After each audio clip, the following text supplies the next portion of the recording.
Saudaraku terkasih, selamat pagi, berkah dalam.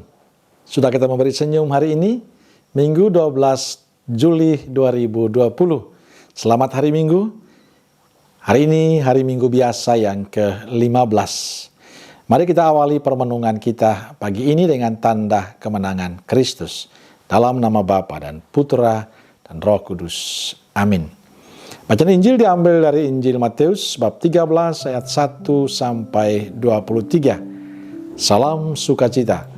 Semoga kita semua dalam keadaan sehat dan jangan lupa selalu bahagia. Saudaraku terkasih, dalam Injil hari ini Yesus menyampaikan perumpamaan tentang benih yang ditaburkan oleh sang penabur benih. Benih-benih ini ada yang jatuh di tepi jalan dan kemudian dimakan oleh burung-burung.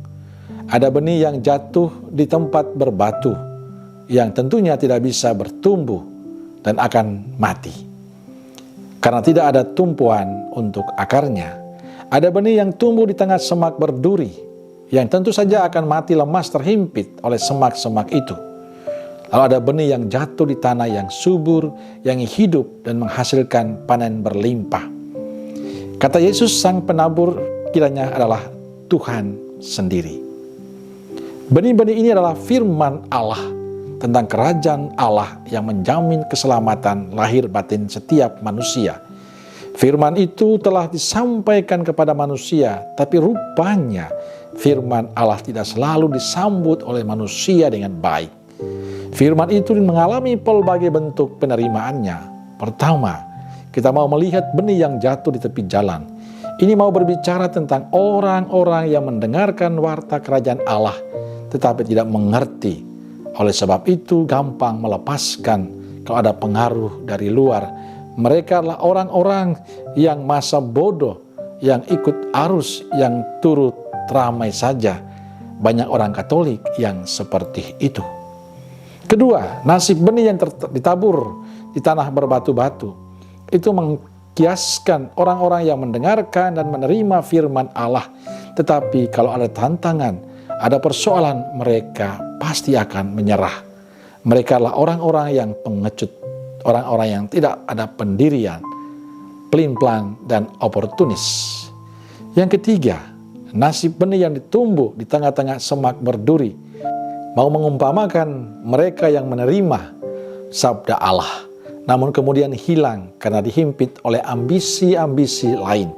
Mereka adalah orang-orang yang karena ambisi kedudukan, harta, atau kesenangan, kenikmatan tertentu mengorbankan warta kerajaan Allah di dalam dirinya.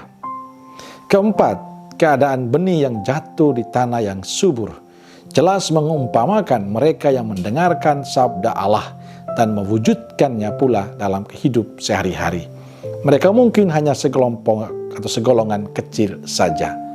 Pertanyaan adalah bagaimana dengan kita sendiri? Termasuk lahan macam apakah kita?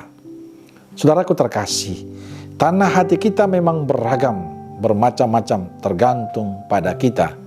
Tapi yang pasti Allah ingin benih sabdanya jatuh pada tanah hati kita yang subur supaya bisa berbuah banyak. Namun seringkali tidak demikian. Kita termasuk yang mana? Kebanyakan kita mengakui seperti benih yang jatuh di semak berduri. Kita menerima sabda Allah tetapi tidak berakar dan tidak bertumbuh dengan subur karena banyak beban dan masalah dalam hidup kita. Akibatnya tidak berbuah baik. Yang diharapkan Tuhan dari kita adalah menjadi tanah yang subur supaya benih yang tumbuh dengan subur dan berbuah banyak. Karenanya saya ingin mengajak kita semua, marilah kita senantiasa menjaga tanah hati kita agar tetap subur bagi bertumbuhnya benih iman dan kebaikan dalam diri kita. Amin. Salam keluarga kudus Nazaret, dan semoga kita semua hari ini diberkati oleh Allah yang Maha Kuasa, Bapa, Putra, dan Roh Kudus. Amin. Berkah dalam.